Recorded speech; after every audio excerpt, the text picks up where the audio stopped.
Hey guys, back with another video. Ex-farmer here.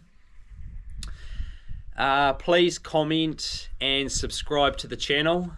It means a lot. On today's video, I want to go on about pasture management. The reason why we need to be doing pasture management, keeping the quality of the grass, shutting up paddocks for silage, and why we're on a certain days of around on the rotation of the milking platform. So the whole reason as to why we need to keep quality of the grass, it's so the cows can perform at their very best.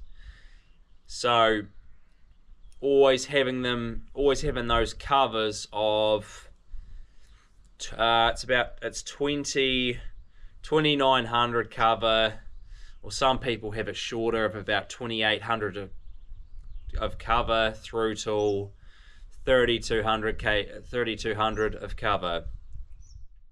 In the springtime, from August through till the end of September, having covers of 3500 doesn't really matter. But as you get into October, you want to have lower covers, because obviously the cows won't be able to eat all that grass. You're going to have wastage of grass if you've got too high covers. And plus, yeah, so let's say if you topped a paddock out and had 3500 of cover, and if you're mowing the paddock the night before, the cows will not eat it. They'll just waste half of it because they physically can't eat it. Or if you're not mowing the paddock and you put cows into a 3500 of cover paddock, they're going to pick away at it and you're going to have massive residuals, and you're going to have to top it out either way. So from October onwards, you want to sort of be aiming for covers of 2900 through to about 3200 of cover.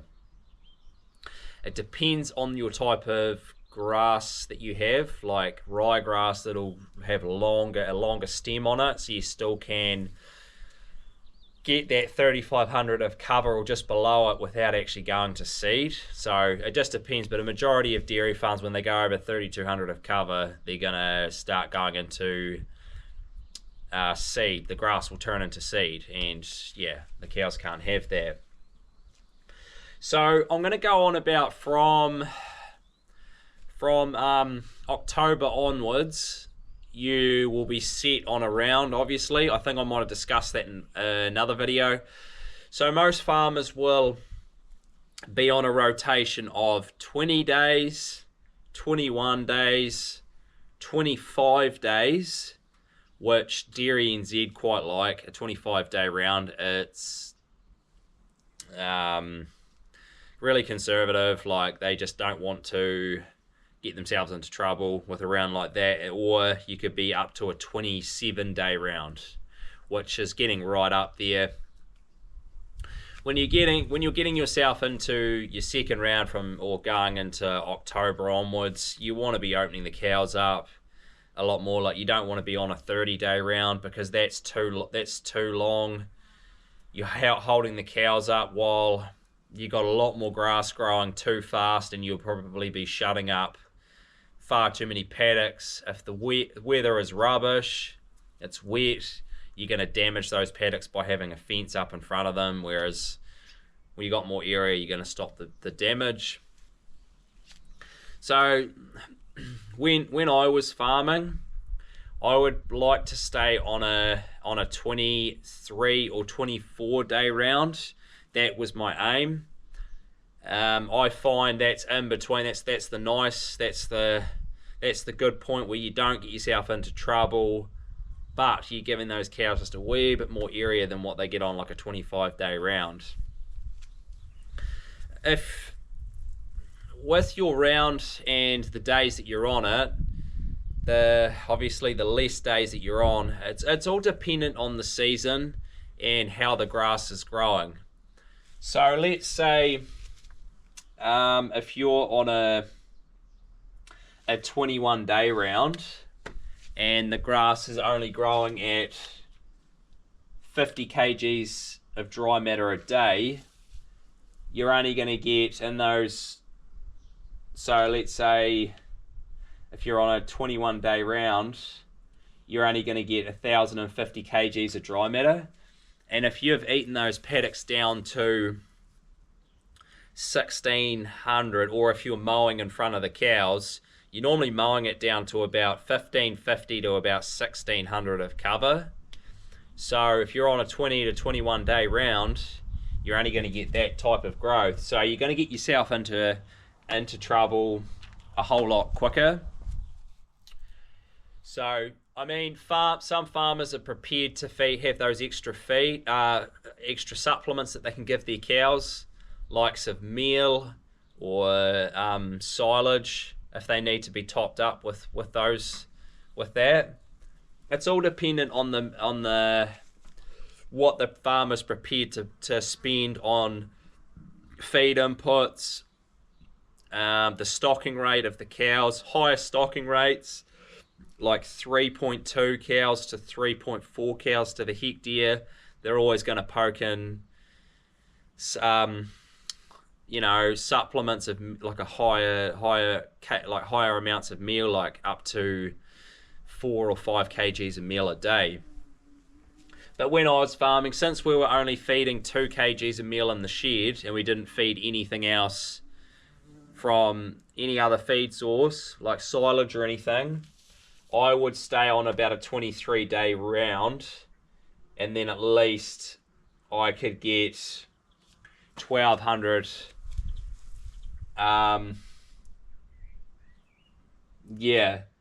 just on about 1,200 kgs of growth if it was 50 kgs, or just at that good point where I wouldn't run out of grass if it was only growing at 50. But let's say it was growing more like 70 odd kgs a day, then you'd be fine on a 20-day or 21-day round. It's all dependent. I mean, you can work out what sort of round you need to be on by how fast the grass is growing. But it's hard to predict because we don't know what the weather's going to do or how fast the grass is growing. So you'll do your plate metering every week, and that will tell you your average for the week. So you can sort of stipulate what sort of round you want to be on. But I mean, if the weather comes in and it turns really wet and cold, and you've mowed all your a majority of your paddocks out, you've brought your residuals down, and it's gone cold, you're not getting the same growth, and it's like, let's say it's dropped down to 40 kgs of dry matter a day of growth with grass, you're going to be tail spinning then, and you won't be able to feed your cows. So it becomes very costly. So so that's why I would stay on a 23 to 24 day round, because it gave me that safety of if it did change the weather, I would still have grass in front of me. So that's the whole reason behind that. With your topping, like you're mowing in front of the cows, you'll be mowing it down, like I said, 1,550 to 1,600 of cover. It just depends how low you're actually mowing the grass with the mower, by adjusting your top link on your tractor to what how low you want to go, so you can kind of stipulate that. When you've grazed that, like mowing in front of the cows is the best way for them to hoover the grass up and to not use energy as well. So that in itself helps with production and gets them performing. So what I used to do was put on about 40 kgs, sometimes about 35 to 40 kgs of nitrogen per hectare. Some other farmers, if they've got higher stocking rates, and a stocking rate is how many cows you have per hectare all up. So all up of the area you've got on your farm. So higher stocking rates the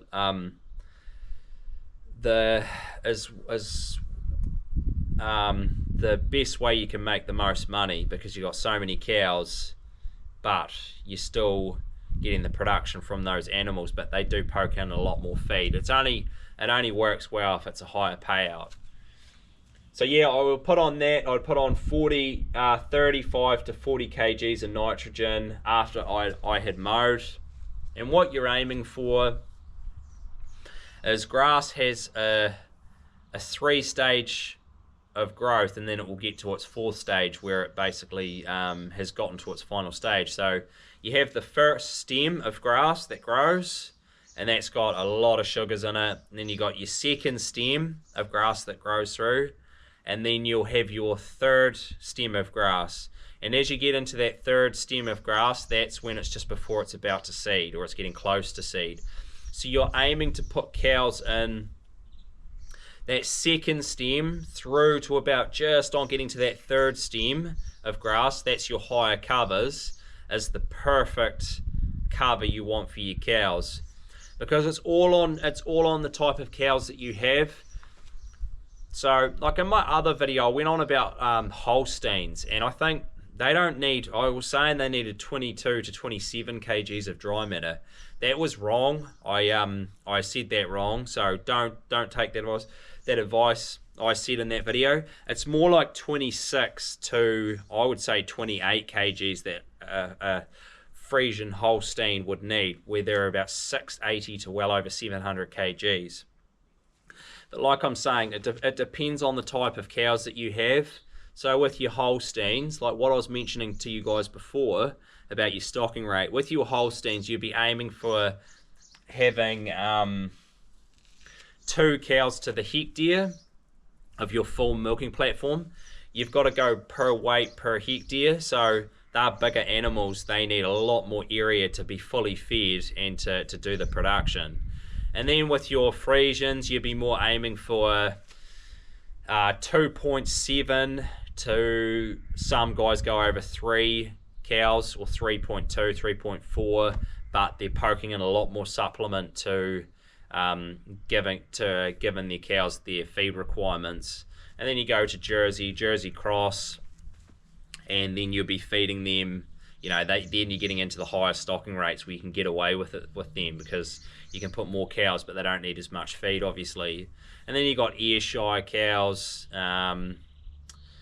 Shorthorns as well. Their Shorthorns are sort of up around that Friesian requirements, and Ayrshire is sort of around that feed requirement as well. But I'm just going off what the main cows are in New Zealand. So yeah, you'd be aiming for those higher covers. So you got your nitrogen that you're putting on every round, especially when you're mowing, to keep that quality of grass, making the cows milk very, very well. With your pasture management as well, moving on, as you get past October, coming into November, sort of end of November, because you're getting your growth rates. This season's been different. It's been wet and cold, so I mean, it's been a completely whack season. It hasn't been the right growth, but normally you'll be shutting paddocks up for silage, so you'll be jumping paddocks. So with your growth rates, when you're normally shutting up paddocks for silage, you're getting into a surplus of grass. So you're not in a deficit, you're in a surplus. So you're shutting up paddocks, jumping those paddocks, and then you would be going to, I said I was on a 24-day round, you'd be dropping down to, let's say, a 23 or 22-day round, because you're quickening up your round to keep up with the growth of the grass.